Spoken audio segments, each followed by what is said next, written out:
오늘 말씀은요, 이사야 53장 3절에서 5절 말씀, 여러분 다 찾으셨으면 우리 한 목소리를 읽겠습니다. 시작. 그는 멸시를 받아 사람들에게 버림받았으며 간고를 많이 겪었으며 질고를 아는 자라.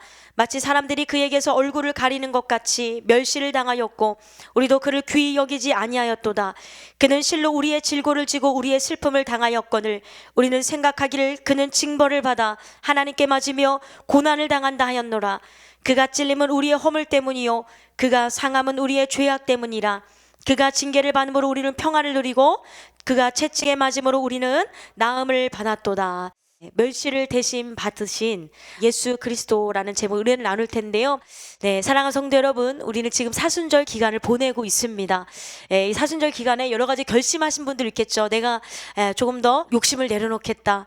또 내가 하고 싶은 것보다는 하나님의 뜻대로 살겠다라고 하면서 조금씩 결단하고 결심하면서 하나님 앞에 나아가는 여러분들도 계실 텐데요. 여러분, 우리는 365일이 사순절 기간이 되어야 될 줄로 믿습니다. 그러나 특별히 이 사순절 기간에는 더욱더 예수님의 십자가를 바라보며 살아가야겠는데요. 이 사순절은 히라버로 테살코스테, 즉 우리나라 말로는 40일간의 기념일로 번역이 됩니다.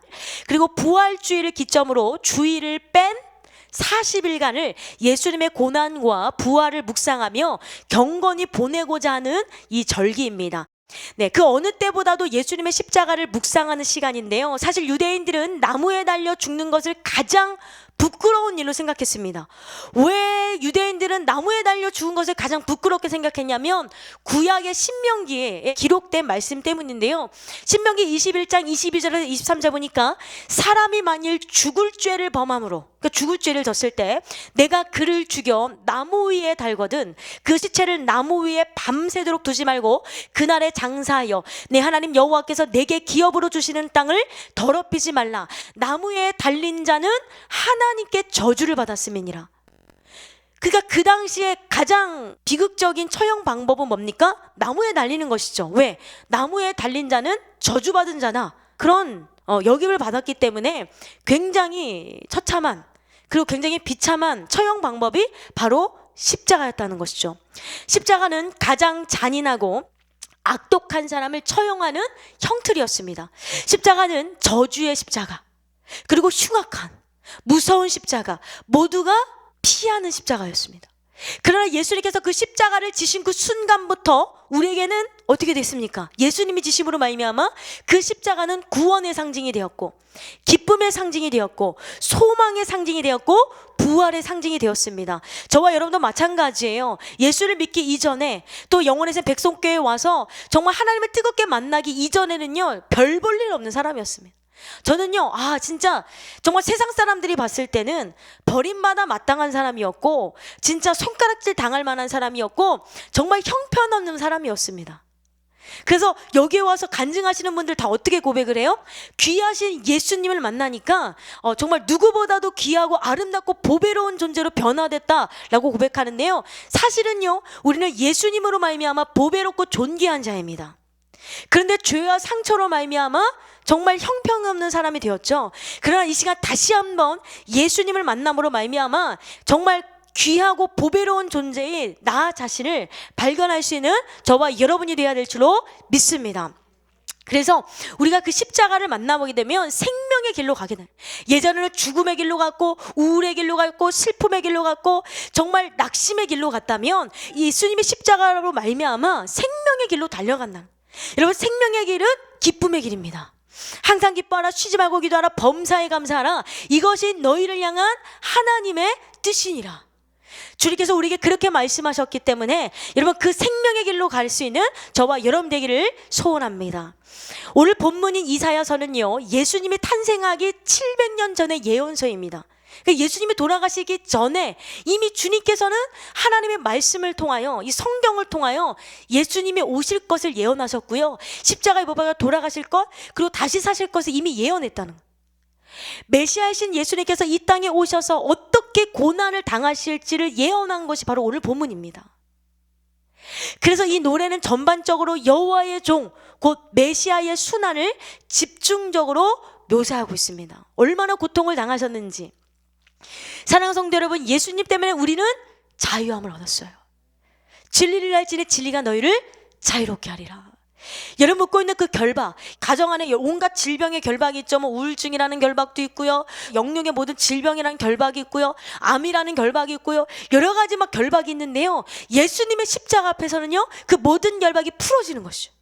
그래서 그 예수님 때문에 우리는 자유함을 얻었고 구원을 받았습니다. 죄사함을 받았고 영원한 생명을 얻었습니다. 그리고 그 십자가의 은혜로 다시 천국의 기쁨을 누리게 되었다는 거죠. 여러분, 우리가 죽어서 가는 천국을 맛보는 것이 아니라 지금 이 땅에서, 지금 이 예배드린 이 자리에서, 그리고 여러분의 가정 가운데, 직장 가운데, 사업장 가운데서 천국을 누리며 살아가는 여러분 될 수 있기를 소원합니다. 그래서 예수님의 십자가는 참 감사한데, 그런데 우리가 잊지 말아야 될 것이 있습니다. 죄의 대가는 무섭다는 거예요. 죄는 사실 대가가 있어요. 왜냐하면 로마서 6장 23절 보니까 죄의 싹은 사망이요 하나님의 은사는 그리스도 예수 우리 주 안에 있는 영생이니라. 죄에는 값이 있기 때문에 사실은 대가가 있습니다. 그래서 다윗이 죄를 지었을 때 회개하고 용서를 받았지만 그의 대가는 너무나 힘들고 고통스러운 일이었어요. 여러분, 우리는 이 죄의 대가를 생각해서라도 죄를 멀리하고 버려야 될 줄로 믿습니다. 죄의 대가가 굉장히 무서운데, 죄의 삭은 사망인데, 그런데 예수님은 우리의 죄의 대가를 대신 지어주셨다는 얘기죠. 그게 바로 오늘 말씀이죠. 예수님은요 우리의 그 죄의 대가를 치르시기 위해서 찔림받아야 됐어요. 그리고 상하셔야 됐고 징계를 받으셔야 했으며 채찍에 맞으셨어요. 예수님이 채찍에 맞으시며 말미암아 우리가 나음을 받았대요. 여러분, 영혼육의 질병에서 나음을 받는 여러분 되기를 소원합니다. 여러분, 이 고통은 인간의 힘으로 이겨내기 힘든 고통이었어요. 얼마나 처참했냐면 캔버스 대학 해부학 교수, 이 해부를 하는 이 교수는요, 하버드 매치키 교수는요, 십자가형의 고통을 의학적으로 분석했습니다. 극형이 선고된 몸에 체중이 두 손바닥에 박힌 못에 매달려지기 때문에 살이 찢겨져서 많은 피를 쏟고 통증이 심하다. 또한 가슴으로부터 팔에 이르는 근육들이 극도로 팽창하여 호흡장애를 가져온다. 이렇게 십자가를 지면은 어떻게 보면 막 못에 박혔기 때문에 이 호흡장애를 가져온다는 거죠. 숨을 내쉴 수가 없어서 근육에 산소 공급이 안 된다. 그래서 심한 경련을 일으킨다. 이게 십자가를 달린 상태에서 경련이 일어나는 거죠. 이런 증세를 조금이라도 참으려고 죄수는 어떻게 합니까? 몸을 위로 치켜 올리려고 하는데, 이때마다 체중은 발등에 꽂힌 못에 의지함으로 그 고통은 가중된다는 거죠. 이거를 이겨내기 위해서 몸을 위로 올리는데 오히려 그 고통이 심하다는 건데요, 제가 고등학교 때 패션 오브 크라이스트를 봤는데 이 십자가의 고통이 어마어마하더라고요. 그런데 사실 그 영화보다도 더한 십자가의 고통을 당하셨다는 거예요, 우리 예수님은. 여러분, 그래서 이 죄의 대가는 굉장히 무서운 것입니다. 베드로전서 2장 24절 보니까 친히 나무에 달려 그 몸으로 우리 죄를 담당하셨으니, 친히 이는 우리로 죄에 대하여 죽고 의에 대하여 살게 하려 하심이라 그가 채찍에 맞음으로 너희는 나음을 얻었다 라고 하셨는데요, 그렇다면 예수님이 우리 대신 치료해야 될 그 죄의 대가는 무엇이었을까? 이 무서운 죄의 대가, 그것은 바로 무시당하고 멸시를 받아야 했어요. 여러분, 사람들이 다 참다가 아유 이런 고난도 참을 수 있지, 그래 뭐 질병 그래 참을 수 있어, 아유 그래 돈 에이 없을 수도 있지. 그런데요, 어디서 무너지냐면 돈 때문에, 질병 때문에 당하는 무시나 멸시, 자존심 상하는 거는 도저히 이길 수가 없어서 무너지는 사람이 많다는 거죠. 그래서 영성 훈련을 받을 때 가장 내려놓기 힘든 것이 이 물질과 자존심인데, 물질은 어느 정도 내려놓을 수 있다고 하십니다. 그런데 이 자존심만큼은 내려놓기 힘들다는 거예요. 자존심, 내가 어떤 사람인데, 내가 이렇게 아프지만 예전에 정말 알아주는 사람이었어, 이런 마음 때문에 이 자존심 하나 건드려지면 그냥 무너지는 것이 인간이라는. 그러나 여러분, 우리가 그 예수님의 십자가를 생각함으로 말미암아 이 자존심까지도 내려놔야 될 줄로 믿습니다. 그래서 사실 영성훈련의 극치는 자존심을 내려놓는 것이 아닐까 여러분 생각해 볼 수 있는데요, 항상 우리 목사님도 그렇게 말씀하시죠. 자존심은 마귀의 통로다. 그렇기 때문에 이 예수님의 십자가 앞에 여러분 이 모든 자존심을 십자가 앞에 못 박을 수 있는 저와 여러분 되기를 소원합니다. 여러분 살면서 멸시를 받아본 적 있으세요?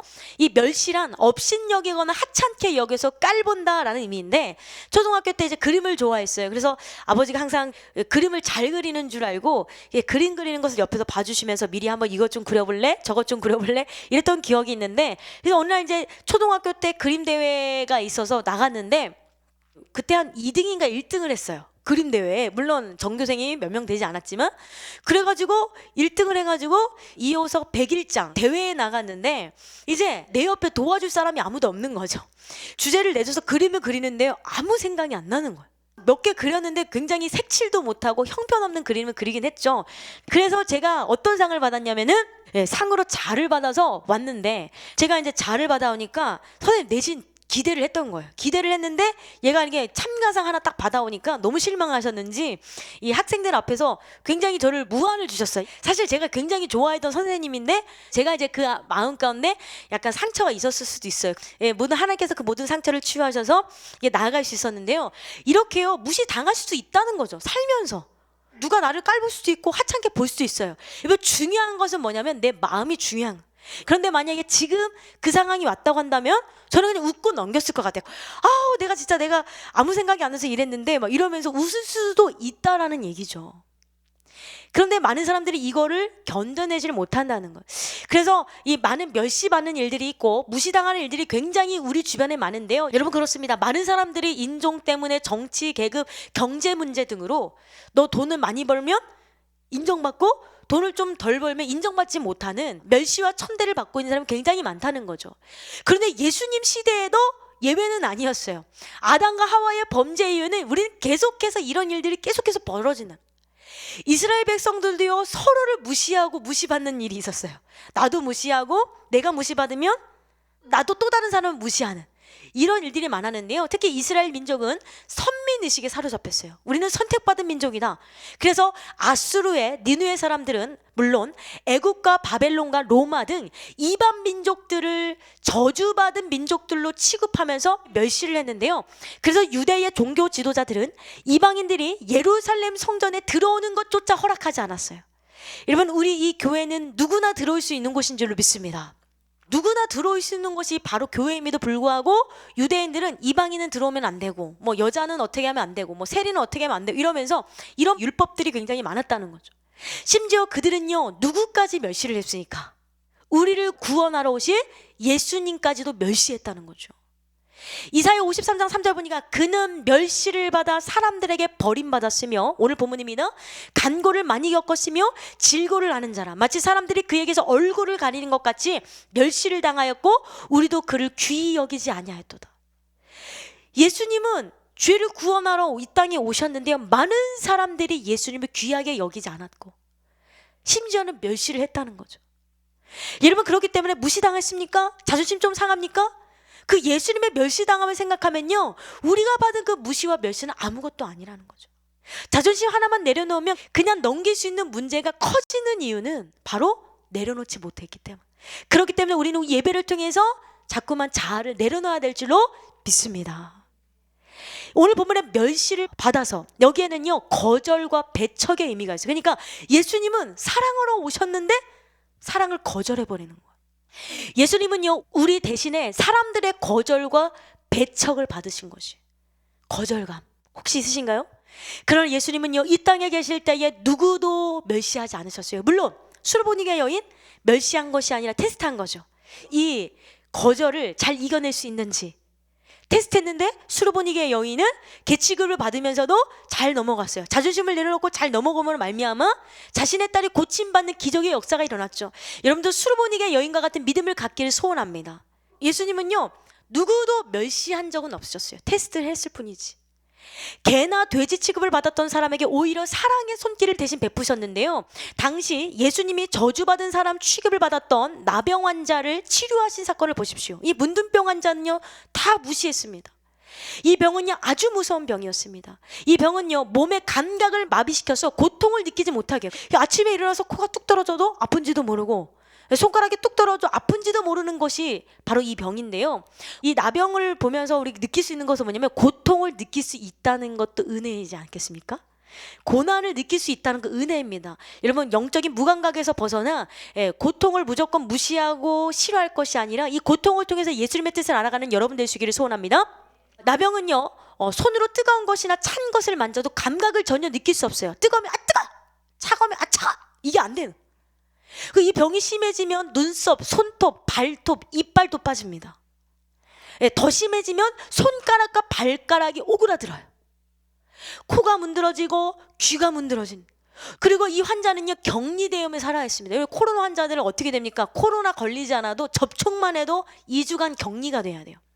이 환자들은요, 2주만 격리되는 것이 아니라 평생 격리돼야 돼요. 평생. 다른 사람들에게 감염되면 안 되기 때문이죠. 만일 건강한 사람이 가까이 오면 이 나병 환자는요, 그의 옷을 찢고 그의 머리를 풀어야 됐어요. 그리고 내가 이 환자인 것을 드러내야 돼요. 그리고 이 사람을 지나갈 때 사람들은 윈 입술을 가리고 외쳐야 했습니다. 부정하다, 부정하다. 이거 외쳐야 해요. 여러분, 부끄럽지 않아요? 내가 이렇게 환자라서 지나가는데 저 건강한 사람들이 부정하다, 부정하다 이렇게 했다고 생각해 보세요. 얼마나 수치롭습니까? 레위기 13장 45절에 46절 보니까 이 나병 환자는 옷을 찢고 머리를 풀며 윗입술을 가리고 외치기를 부정하다, 부정하다 할 것이요, 병 있는 날 동안은 늘 부정할 것이라. 그가 부정한즉 혼자 살되 진영 밖으로 살지니라. 혼자 살아야 되고 마을 밖에서 살아야 되는 엄청난 멸시를 받아야 하는, 이것은 환자가 자기에게 다가오지 못하도록 하기 위함이었는데 이와 같이 이 환자는 가족도 일터도 사회도 소망도 없습니다. 혹시 이런 분들 계세요? 소망 없는 분들. 그러나 예수님은요, 이런 자들도 아랑곳하지 않으시고 불쌍히 여기시며 깨끗하게 다 치료하신 것이죠. 마가복음 1장 40절에 42절 보니까 한 나병 환자가 예수께 와서 꿇어 엎드려 간구하여 이르되 원하시면 저를 깨끗하게 하실 수 있나이다. 예수께서 불쌍히 여기사 손을 내밀어 그에게 대시며 이르시되 내가 원하노니 깨끗함을 받으라 하시니 곧 나병이 그 사람에게서 떠나가고 깨끗하여진지라. 여러분의 병이 이 시간 깨끗해질 수 있기를 소원합니다. 믿음이 없이는 하나님 기쁘시게 할 수 없어요. 믿음으로 고침받는 여러분 되기를 소원합니다. 예수님은요, 인정받지 못하고 무시당하는 자, 멸시당하는 자들의 친구가 되어주셨고 그들의 병을 치유해 주셨어요. 이 영원에서는 백성교회도 마찬가지입니다. 이 백성교회는요, 고난이 가장 큰 자, 연약한 자가 VIP가 되고 간증하며 약함을 자랑해서 하나님께 영광 돌리는 곳입니다. 그래서 세상에서 인정받지 못하고 멸시를 받는 자가 이곳에 오면 하나님의 사랑을 받게 돼요. 아, 나도 사랑받을 수 있는 존재이구나. 아, 그렇구나. 나도 고침받을 수 있는 존재이구나. 이게 바로 예수님의 사랑인 거죠. 왜 우리 교회는 이렇게 하는 거예요? 왜 치유하는 것이요? 바로 예수님이 그렇게 하셨기 때문에. 여러분, 교회가 이런 것이 되어야 되지 않겠습니까? 교회는 고침받는 것이다. 교회는 사랑받는 것이다. 치유받는 것이다. 변화되는 것이다. 그리고 죄를 용서받고 그 죄를 깨끗게 함으로 말미암아 성화되는 것이다. 여기 오면은 사람들이 변해. 이렇게 소문이 나야 되잖아요. 우리 이 땅에 교회를 위해서 기도할 수 있는 저와 여러분 되기를 소원합니다. 마태복음 9장 12절에 13절 보니까 예수께서 들으시고 이르시되 건강한 자에게는 의사가 쓸데없고 병든 자에게는 쓸데있느니라. 너희는 가서 내가 긍휼을 원하고 제사를 원하지 아니하노라 하신 뜻이 무엇인지 배우라. 나는 의인을 부르러 온 것이 아니요 죄인을 부르러 왔노라.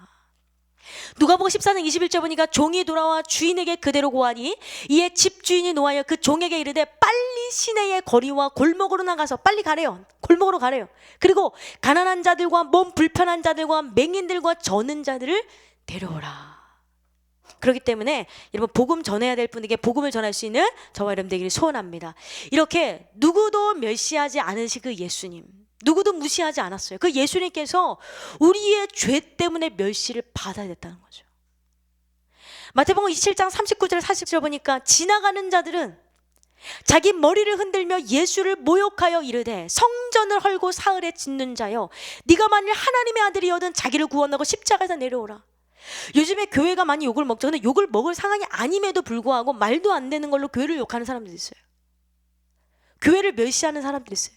여러분, 우리가 그 멸시를 당해도 예수님을 생각함으로 말미암아 오히려 그들을 위해서 기도할 수 있는 저와 여러분이 되어야 될 줄 믿습니다. 왜냐하면 예수님까지도요, 야 십자가에 내려와봐, 너 구원자라며, 야 너 그렇게 열심히 교회 다닌다는데 너 왜 그래? 네 가정은 왜 그래? 너 열심히 이렇게 예수를 믿는다면서 왜 되는 일이 없는 거야? 이러면서 우리한테 손가락질 할 수 있다는 거죠. 여러분, 그러나 이 땅이가 전부가 아니죠. 우리는 하나님 나라, 영원한 하나님 나라를 보면서 끝까지 인내하며 나아가야 됩니다. 지금이 전부가 아니죠. 그리고 예수님은요, 어떤 멸시를 당했냐? 마태복음 27장 44절 보니까 함께 십자가에 못 박힌 강도들도 이와 같이 욕하더라. 아니, 강도들은 죄가 있어서 죽었잖아요. 죄가 있어서 십자가에 못 박혔어요. 그런데 예수님은 아무 죄가 없었어요. 근데 심지어 그런 강도들조차도, 입에 담을 수 없는 그런 강도들조차도 예수님을 무시하고 멸시했다는 거죠. 근데 예수님이 맞대어 욕했어요? 야, 나 죄 없거든? 나 그럴 만한 취급을 받은 사람 아니야. 맞대어 욕하지 않으시고 화도 내지 않으셨어요. 여러분, 이 마음이 바로 우리의 마음이 되어야 된다는 거예요. 우리는 어떻게 변화해야 되냐? 이렇게 변화돼야 된다는 거예요. 마치 죽음 앞에 있는 양처럼 아무 말도 하지 않으셨다는 거죠. 여러분도 때로는 멸시를 받는다고 여겨질 수도 있습니다. 그럴지라도 맞대어 욕하지 않는 저와 여러분 되기를 소원합니다. 때로는 억울하고 아플 때도 있어요. 그러나 우리는 예수님의 십자가를 생각함으로 끝까지 참아야 돼요. 그리고 여러분의 자존심을 십자가 앞에 못 박는 저와 여러분 되기를 소원합니다. 갈라디아서 2장 20절 보니까 내가 그리스도와 함께 십자가에 못 박혔나니 그런즉 이제는 내가 사는 것이 아니요 오직 내 안에 그리스도께서 사시는 것이라. 이제 내가 육체 가운데 사는 것은 나를 사랑하사 나를 위하여 자기 자신을 버리신 하나님의 아들을 믿는 믿음 안에서 사는 것이라. 네, 사랑하는 성도 여러분, 여러분이 받은 그 멸시와 비난에 집중하지 마세요. 내가 받은 그 상처에 집중하지 마세요. 그리고 예수님에게 집중하세요. 그러면 내가 받은 그 상처는 아무것도 아니라는 거죠. 예수님의 십자가만을 바라보는 사람은 적극적으로 예수님의 사랑과 용서를 실천하게 돼요. 도저히 용서할 수 없는 사람, 이해할 수 없는 사람을 용서하게 되는 거죠. 그렇기 때문에 그렇지 못한 분들 계시다면 이 예배를 통해서 여러분의 마음을 찢기를 원합니다. 저 이순희 목사님을 제가 10년 동안 배워오면서 진짜 이런 사람은 어떻게 용서하지? 어떻게 이해하지? 그런 사람을 이해하고 용서하시는 걸 보면서요, 저도 모르게 마음이 찢어져요. 물론 말씀을 통해서도 마음이 찢어지는데 우리 목사님의 삶을 보면서 제 마음이 막 찢어지더라고요. 캐나다 가면은 캐나다 영혼이 있죠. 미국 가면 미국 백성교회 있죠. 대구 가면 대구 있죠. 어른은 어른대로 맞춰주시고 청년들은 청년대로 맞춰주시고 이 어린 아이들은 어린 아이까지 맞춰주셔가지고 예배 마치시고 가면은요 달려들어서 앉고 막 그랬었거든요.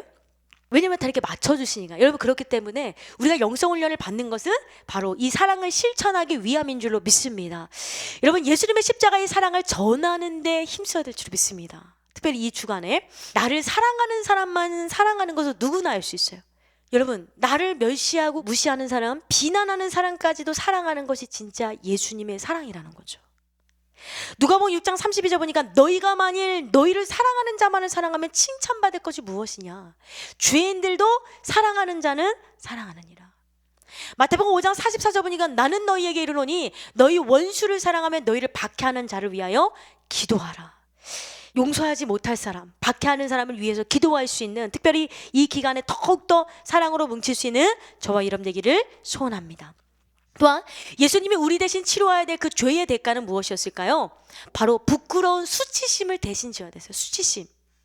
여러분, 수치심이란 무엇입니까? 이 받아들이기 힘든 상황을 접했을 때 부끄러움을 느끼는 감정을 말합니다. 이걸 수치심이라고 하는데요, 이 수치심은요 인간만이 느끼는 독특한 감정이기도 합니다.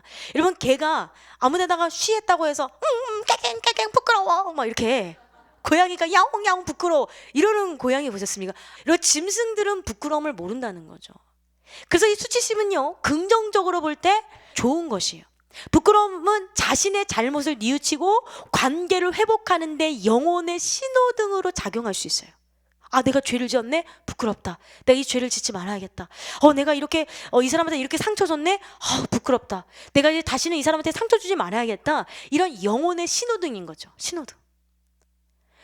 그래서 건강한 수치심은 누구에게나 필요합니다. 회개의 길로 가게 하고요, 건강한 수치심은요 겸손하게 만듭니다. 그런데요, 문제는 뭐냐면 잘못된 수치심이라는 거예요. 이 잘못된 수치심은 우리의 관계를 깨트리고 자기 자신을 해치는 독이 돼요. 나는 쓸모없어.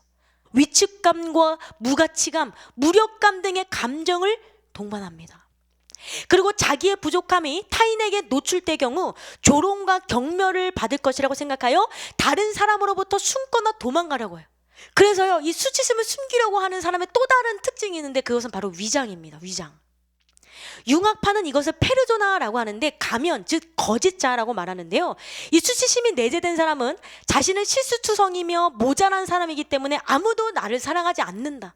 난 이렇게 바보니까, 나 아무도 사랑하지 않아. 난 못생겼으니까, 나는 뭐 어떠니까, 나는 뭐가 부족하니까. 그래서 나도 모르게 가면을 쓰게 되는 거죠. 그래서 자신을 온전한 사람으로 보이기 위해 이중적인 삶을 보이는데, 그리고 수치심은 곧 교만한 형태나 완벽주의 형태, 심하면 중독증 형태로 나타나기도 합니다. 여러분에도 이런 수치심이 있으십니까? 그런데요, 예수님은요, 우리 때문에 이 수치를 당하셨다는 거죠. 그래서 우리는 그 예수님의 십자가 앞에 우리의 모든 수치심을 못 받고요, 부끄러워하는 인생이 아니라 예수님이 나를 위해 십자가에 돌아가셨기 때문에 나는 결코 부끄러운 인생이 아니라 존귀한 삶을 살 거야 라고 생각하며 승리할 수 있는 저와 여러분 되기를 소원합니다.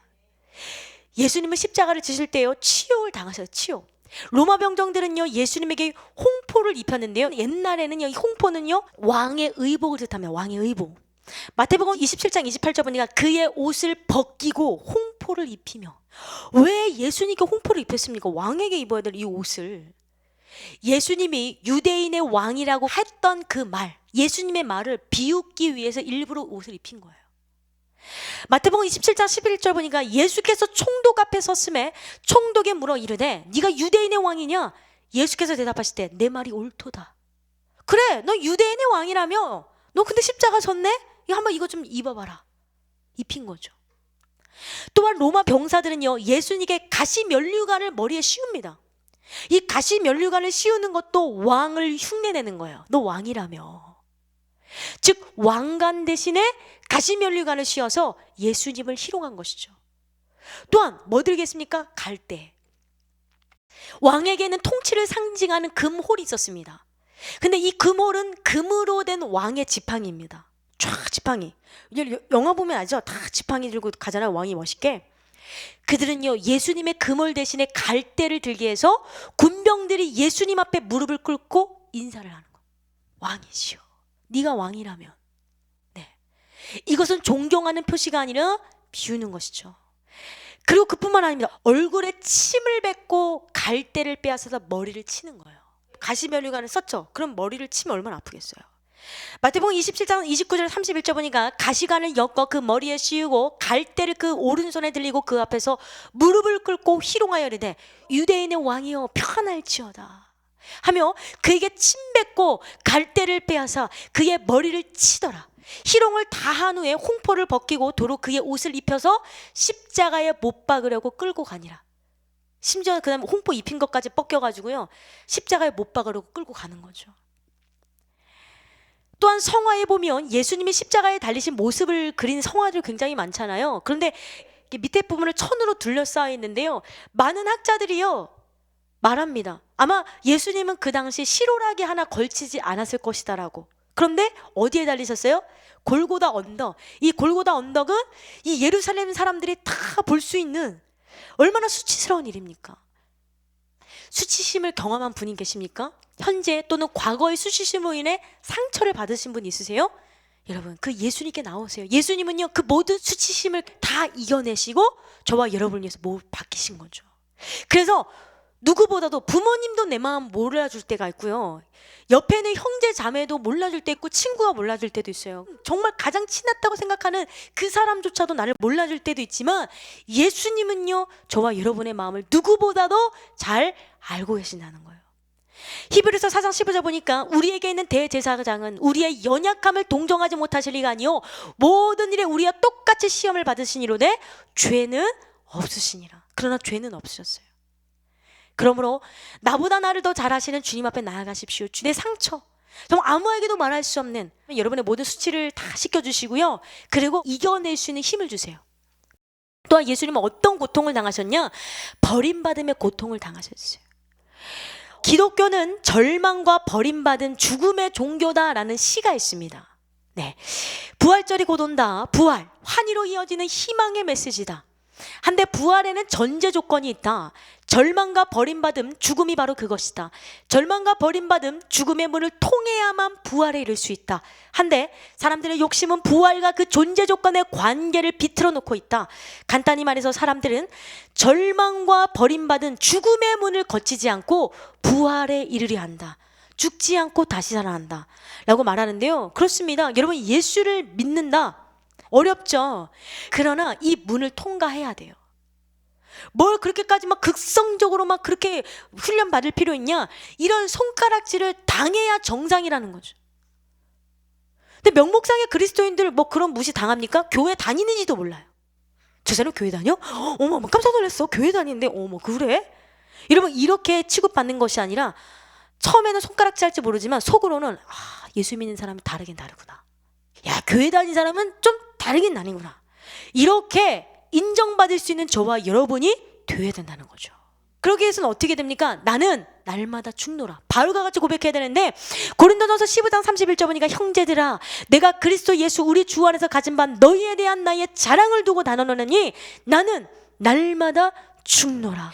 예수님께서 십자가를 지신 그 과정을 한마디로 표현한다면 그것은 바로 버림받음입니다. 인간은 누구나 버림받음의 두려움이 있어요. 아담과 하와의 범죄 이후에. 왜냐하면 아담과 하와가 죄를 졌어요. 근데 죄는 자기들이 졌죠. 자기들이 졌는데 그 죄 때문에 어쩔 수 없이 우리 주님은 이 아담과 하와를 에덴 동산에서 쫓아내셔야 됐죠. 그런데 아담과 하와의 범죄 이후에 인간 안에는 무엇이 있냐? 이 버림받음의 상처나 거절감의 상처가 있다라는 것이죠. 그래서 누구에게나 상처받은 상황이 아님에도 불구하고 내가 그런 환경 가운데서 자라나지 않음에도 불구하고 그런 두려움을 안고 살아갑니다. 어린 시절에 부모님이 날 버리지 않을까? 결혼 후에는 배우자가 나를 버리지 않을까? 또한 직장 생활을 하면 저 상사가 나를 미워해서 버리진 않을까? 아니면 늙어서는 자식들이 나를 버리진 않을까? 그래서 요즘에 이렇게 요양원에 많은 분들이 계시는데, 그런데요, 신앙생활에는 어떤 두려움이 있을까요? 내가 죄를 지었을 때 하나님이 나를 버리시지 않을까? 이런 여러 가지 불안한 생각이 우리의 의식 속에 도사리고 있다는 거죠. 누구에게나 상처가 있건 없건. 이 버림받음의 두려움이 심해지면 경계성 성격 장애로 발전하게 됩니다. 그렇기 때문에 이런 이 모든 거절감도 주님의 십자가 앞에 치유받는 저와 여러분이 되어야 될 줄로 믿습니다. 이 성격의 이름이 경계성인 이유가 있습니다. 경계선. 예를 들어 휴전선은요, 우리나라와 북한을 갈라놓는 선이죠. 한 발자국만 위쪽으로 가면 북한, 한 발자국만 아래쪽으로 가면 우리나라입니다. 그런데요, 경계성 성격 장애가 있는 사람들은요, 이 경계선에 있어요. 좋고 나쁨이. 이 선 위에서 조마조마하면서 살아가는. 따라서 성격이 조그마한 외부 상황에도 급격하게 바뀌어요. 그냥 아무렇지 않게 넘어갈 수 있는 상황에서 빡 화를 낸다거나. 마치 다중인격자인 지킬 박사와 하이든처럼, 지킬 박사처럼 멋있는 박사가 된 반면 무서운 하이든이 될 수 있는. 그래서 이런 장애가 있는 사람은 이 상대가 없으면 꼭 죽을 것까지 매달리다가, 예를 들면 내가 너무 사랑하는 사람이 있는데 이 사람을 막 죽을 것까지 매달리다가 오늘은 획 돌아서며 상대를 비난하고 떠나는. 나 너 없으면 못 살아. 너 없으면 죽을 것 같아. 너 나 버리면 안 돼. 이러면서 매달리다가 하루아침에 돌변해서 오히려 그냥 확 떠나버리는. 하루아침에. 이런 행동이 반복적으로 일어나며 떠난 후에는 다시 매달릴 사람을 찾는다고 합니다. 그리고 상대가 자신을 버린다는 느낌을 들 때는 자해를 하기도 하고, 그래, 버림받기 이전에 내가 먼저 나를 치리라 하기도 하고 매우 공격적으로 변하기도 합니다. 또한 갑자기 돌변하며 필름이 끊기기도 하는 이 증상을 해리성 장애라고 합니다. 갑자기 필름이 끊겨버리는 거예요. 기억이 없는 거죠. 그런데 이들에게 있어서 가장 큰 공포는 무엇이냐? 심리 안에 버림받음의 이 마음이 있는 것이죠. 이 심리. 그래서 누구나 버림받는다는 느낌을 좋아하지 않아요. 그것이 연인이 됐던, 부모가 됐던, 뭐 친척이 됐던, 그건 다 마찬가지. 하지만 이 경계성 성격 장애가 있는 이들은 버림받음을 죽음이라고 여깁니다. 그럴 수도 있고 떠날 수도 있고, 병이 걸려서 부모님 돌아가시면 그럴 수도 있는 거죠.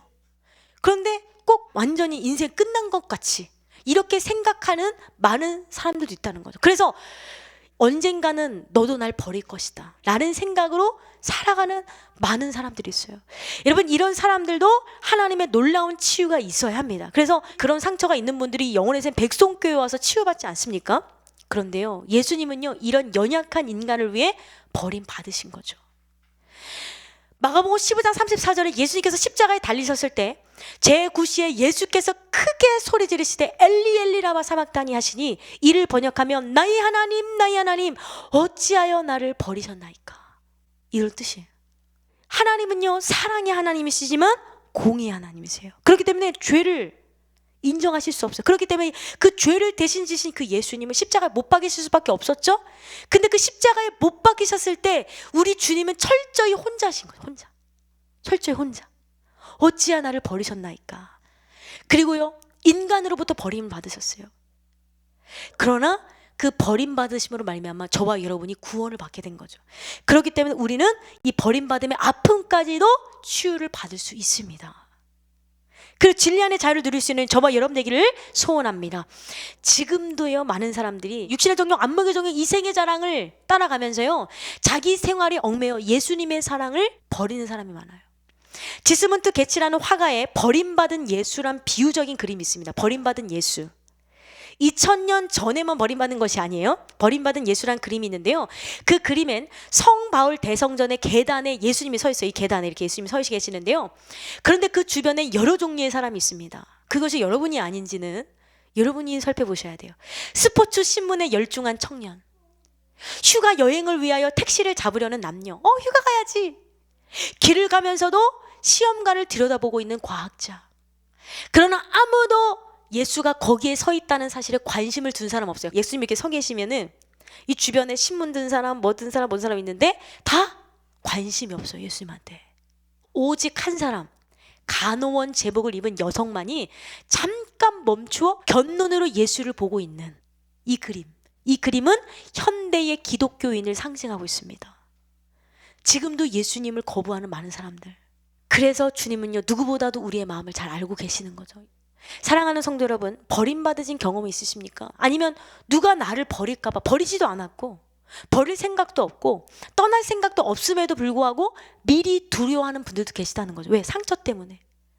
그러나 여러분, 예수님은 우리를 절대 버리시지 않는다는 거죠. 이사야 49장 15절 보니까 여인이 어찌 그 젖 먹는 자식을 잊겠으며 자기 태에서 난 아들을 긍휼히 여기지 않겠느냐. 그들은 혹시 잊을지라도 나는 너를 잊지 아니할 것이라. 영원히 너와 함께 하시. 예수님은 이 땅에 33년 계시다가 하늘로 올라가셔야 됐어요. 그러나 그 예수님은 누구 보내셨어요? 성령님을 보내셔서 내가 너와 영원히 함께 하겠다. 너를 고아와 같이 버려두지 않겠다. 성령님은 지금도 여러분을 보고 계십니다. 중요한 건 뭐냐면 여러분이 성령을 거부하지 않으면 돼요. 야, 좀 섬겨봐. 좀 사랑을 좀 해보겠니? 용서를 좀 해보겠니? 이렇게 주님께서 우리에게 말씀하실 때 그 말씀만 거부하지 않는다면 주님과 내가 하나가 돼서 우리는 영원히 하나님 나라 가는 그날까지 행복하고 아름다운 삶을 살 수 있어요. 문제는 뭐냐면 성령께서 여러분의 문을 두드렸을 때 여러분이 스스로 하나님을 거부한다는 거죠. 물론 상처 때문일 수도 있고 죄 때문일 수도 있어요. 왜냐하면 아담과 하와가 죄를 지었을 때 가장 먼저 주님을 피해 두려워서 도망갔잖아요. 그렇죠? 그러므로 이 버림받음의 두려움을 십자가에 못 박으십시오. 두려움은 하나님이 주시는 마음이 아닙니다. 사탄은 우리가 주님께 버림받을 것이라고 정죄합니다. 야, 너 그제 줬잖아. 너 하나님 앞에 그 약속했는데 너 약속 안 지켰잖아. 너 그거 어떻게 할 거야? 그러면서 우리를 참소합니다. 그러나 모든 사람들이 우리를 포기하고 배신할지라도 예수님은 절대 우리를 포기하지 않으십니다. 그 주님께 나아오십시오. 그러면 여러분이 경험했던 그 버림받음의 아픔을 치유받을 수 있어요. 디모데후서 1장 7절 보니까 하나님이 우리에게 주시는 것은 두려워하는 마음이 아니요 오직 능력과 사랑과 절제하는 마음이라고 주님께서 우리에게 말씀하셨기 때문에 그 모든 아픔을 지닌 예수님 앞에 나아가는 저와 여러분 되기를 소원합니다. 그리고 예수님은요 마지막으로 뭘 지셨냐면 이겨낼 수 없는 슬픔을 당하셨어요. 여러분 굉장히 슬플 때요 이거를 혼자 이겨내려고 하는데 이겨내지 못하는 분들이 많이 계세요. 저도 그랬고요. 오늘 본문에 질고를 치셨다. 이 질고의 또 다른 표현인 슬픔은 인간의 내적 외적 아픔과 고통을 상징합니다. 오늘 보면은 예수님이 우리의 질고를 지고 우리의 슬픔도 당하셨다. 이사야 53장 4절 보니까 그는 실로 우리의 질고를 지고 우리의 슬픔을 당하였거늘 우리는 생각하기에는 그는 징벌을 받아 하나님께 맞으며 고난을 당한다 하노라. 우리가 예수를 정말 잘 믿고 열매 맺는 삶을 살고 있는데도 불구하고 고난이 있을 수도 있어요. 그러면 사람들이 야, 쟤 벌 받았나 봐. 그럴 수 있다는 거예요. 왜? 예수님은요 그 일을 경험했어요. 와, 벌 받았나 봐. 고난을 당한다 하였노라. 여러분, 우리의 내면의 아픔 중에 하나는 바로 이 슬픔이라는 것입니다. 학자들의 연구에 따르면 슬픔은 사람의 면역 체계를 약화시킨대요. 건강한 사람들요 슬퍼지기 시작하면요 면역 체계가 약화돼서요 건강을 잃어버린다는 거죠. 그래서 배우자냐 자녀를 잃고 슬퍼하는 사람들이 쉽게 병들고 심하면 죽기까지 하는 것인데요. 뿐만 아니라 이 슬픔이 깊어지면 뭐가 생깁니까? 이걸 이겨내야 되는데 우울증에 걸리는 거예요. 우울증에 걸린 사람은 서슴없이 자신의 목숨도 끊어버리는 이런 무서운 병인데요. 우리나라에서 한 해에 이 자신의 목숨을 끊는 사람의 80%가 우울증 때문이라고 하기 때문에 증상이 있는 많은 분들이 치유받을 수 있도록 기도할 수 있는 저와 여러분들에게 소원합니다. 그래서 우리 교회는요 너무나 큰 사역을 하고 있어요. 저도 그런 증상으로 왔어요. 사실은 병원에서만 그런 진단을 받지 못했을 뿐이지 저도 그런 증상으로 왔는데요. 너무나 감사하게도요 진짜 행복하다, 너무 좋다, 기쁘다. 오늘도 출근하면서 목사님의 찬양을 들으면서 오는데 너무 기쁜 거예요. 그냥 찬양만 들어도 너무 기쁘고 그냥 뭐 설교 준비를 하고 뭐를 해도요 그냥 제 마음이 너무 기쁜 거죠. 여러분, 이 기쁨은 내가 스스로 기뻐야지 라고 생기는 것이 아니라 하나님이 우리의 결박을 풀어주셔야 돼요. 그럴 때 우울함이 떠나가게 되고 참된 기쁨을 경험하게 될 줄로 믿습니다. 조셉 스크린분이라는 젊은이가 있었습니다. 영국에서 대학을 졸업하고 캐나다에 와서 교사를 하고 있었는데요. 그리고 그곳에서 아름다운 여성과 약혼을 했습니다. 두 사람은 너무나 뜨겁게 사랑했고 마침내 결혼을 하게 되었는데요. 그만 결혼식에 오던 중 약혼녀의 배가 침몰했어요. 그만 죽고 말았습니다. 스크린분은요 큰 충격 속에 학교도 그만두고 식음을 전폐하고 누워버렸어요. 그러나 어느 날 밤 교회에서 기도하던 중 이런 음성을 들었습니다. 너는 사랑하는 약혼녀를 호수에서 잃었으나 나는 하나뿐인 독생자를 십자가에서 잃었다. 그것은 하나를 잃음으로 모두를 사랑하기 위함이다. 하나의 미랄이 하나인데요. 그 미랄이 땅에 떨어져 죽으면 많은 열매를 맺는다고 하잖아요. 하나님의 사랑이 그런 거죠. 그 음성을 듣게 됐어요. 그때 그는요 주님의 깊으신 사랑을 경험하게 되었고 그래서 쓴 찬송시가 바로 죄짐 맡은 우리 구주. 그렇습니다. 많은 사람들이 슬픔을 경험합니다. 사랑하는 사람과의 이별, 가족의 죽음, 여러 가지 고통과 고난으로 인해 슬퍼하며 탄식하는 분들 계세요. 그러나 예수님의 십자가를 바라보면 이겨낼 수 없는 슬픔의 문제를 이길 수 있는 능력을 받아요. 예배 시간은 슬픔을 이기는 능력받는 시간, 죄를 이기는 능력받는 시간, 상처를 이기는 능력받는 시간인 줄로 믿습니다. 이전에는요 작은 것에도 힘들어하고 눈물을 냈다면 이제는 큰 문제를 당해도 슬퍼하거나 좌절하지 않게 돼요. 그리고 기쁨을 회복하게 되죠. 시편 30편 11절 보니까 주께서 나의 슬픔이 변하여 내게 춤이 되게 하시며 나의 베옷을 벗기고 기쁨으로 띠띠우게 하셨나이다. 그래서 제가 처음에 여기 왔을 때 마지막 날 컨퍼런스 때가 월요일부터 토요일까지 컨퍼런스를 하는데 마지막 날에 다 같이 일어나서 찬양하자고 하셨거든요. 그래서 둥그렇게 모여가지고 막 찬양하는데 그때 막 제가 막 얼마나 뛰는지 막 천장에 달 것 같이 뛰더라고요. 너무 좋아서. 이러면 여러분의 영혼도 방방 뛰는 역사가 일어날 수 있기를 소원합니다. 기뻐야 돼요. 실제로 미국 UCLA 대학 병원의 프리드 박사는 하루 45분 웃으면 고혈압이나 스트레스 등 현대적인 질병도 치료가 가능하다. 요즘에 그래서 웃음 치료가 굉장히 유명한데 그럴 정도로 웃으면 좋다는 거죠. 또한 스웨덴의 노먼 커즌즈 박사는 환자가 10분간 통쾌하게 웃으면 2시간 동안 고통 없이 편안하게 잠을 잘 수가 있다. 그러니까 불면증도 이겨낼 수 있다는 거죠. 그래서 통쾌하게 막 웃는. 그래서 일부러 막 어떤 라디오 방송 보면은 웃읍시다 해서 하하하하 뭐 이렇게 예, 웃기도 하는데요. 여러분 기쁨은요 몸도 마음도 건강하게 합니다. 잠언 17장 22절 보니까 마음의 즐거움은 양약이라도 심령의 근심은 뼈를 마르게 하느니라. 그래서 우리는 기뻐야 되는데 그런데 이 기쁨도 우리의 힘으로 나오는 게 아니에요. 성령께서 주셔야 되는 거예요. 성령님이 우리 안에 거하실 때 항상 기뻐하는 삶을 살 수 있는데 빌립보서 4장 4절 보니까 이 빌립보서는 뭐예요? 옥중서신이죠. 옥에 갇혔을 때 감옥에 있을 때 바울이 이렇게 고백합니다. 주 안에서 항상 기뻐하라. 내가 다시 말하노니 기뻐하라. 주님은 항상 슬퍼하라. 내가 다시 말하노니 슬퍼하라고 말씀하시지 않으셨어요. 예수를 주인으로 모시는 사람은 항상 기쁩니다. 그래서 저도요 날마다 행복해요. 우리 목사님 만나서요. 주님 때문에 날마다 기뻐요.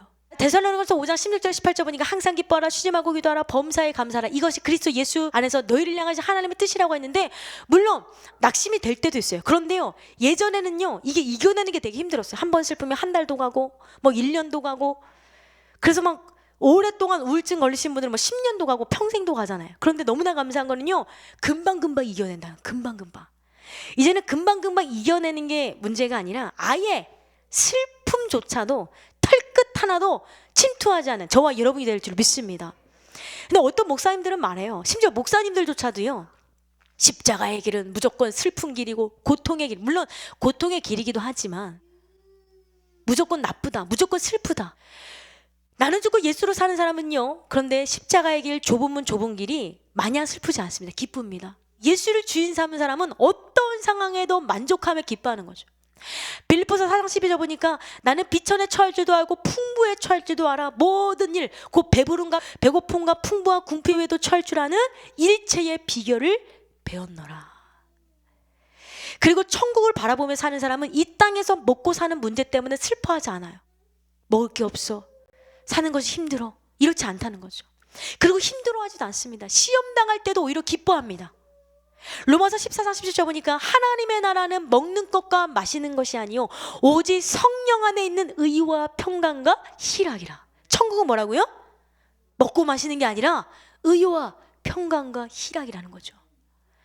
야고보서 1장 2절을 찾아보니까 내 형제들아, 너희가 여러 가지 시험을 당하거든 슬퍼하라가 아니라 온전히 기쁘게 여기라. 이는 너희 믿음의 시련이 인내를 만들어내는 줄 너희가 알미라. 인내를 온전히 이루라. 이는 너희를 온전하고 고비하여 조금도 부족함이 없게 하려 함이라. 그러면서 오히려 인내를 이루면서 시험을 기뻐하라고 말씀하시는 거죠. 여러분, 예수님의 십자가 앞에 우리 모든 슬픔을 이기시며 기쁨의 삶을 살아가는 저와 여러분 되기를 소원합니다. 그 다음에 여러분이 예수님의 십자가의 은혜로 이 모든 문제를 해결받았다면, 슬픔의 문제, 멸시받음의 문제, 무시의 문제, 뭐 상처의 문제, 죄의 문제를 해결받았다면 어떤 삶을 살아가게 될까요? 바로 십자가의 흔적을 남기는 자가 되는 거예요. 여러분, 흔적이란 헬라어로 스티그마타라고 부르는데요, 이 스티그마타라는 단어는 소나 양의 소유주가 이 짐승은 내 거다, 옛날에 유대인이 이 짐승은 내 거다 이러면서 흔적을 딱 남기는 거였어요. 고유한 글씨나 문양을 불에 달고 짐승의 몸에 지져서 낸 표식을 말합니다. 또한 로마 사람들이 자신의 소유를 나타내기 위해 사용했던 방법, 이 종은 내 거야, 주인이 표시하기 위해서 흔적을 남기는 게 스티그마타입니다. 그들은 전쟁에 나가 승리를 했을 때에 잡아온 포로에게 이건 내 노예다 라는 표시로 도장을 찍었어요. 내 노예다, 스티그마타. 그러나 노예가 도망을 가다가 붙잡히면 이마에다 어떻게 됩니까? 도망자, 딱 도장을 찍어서 모든 사람들이 알도록 한 것이 바로 스티그마타, 흔적입니다. 그런데 사도 바울은 자기 몸에도 이런 흔적이 있다고 말하는 거죠. 무슨 흔적? 십자가의 흔적.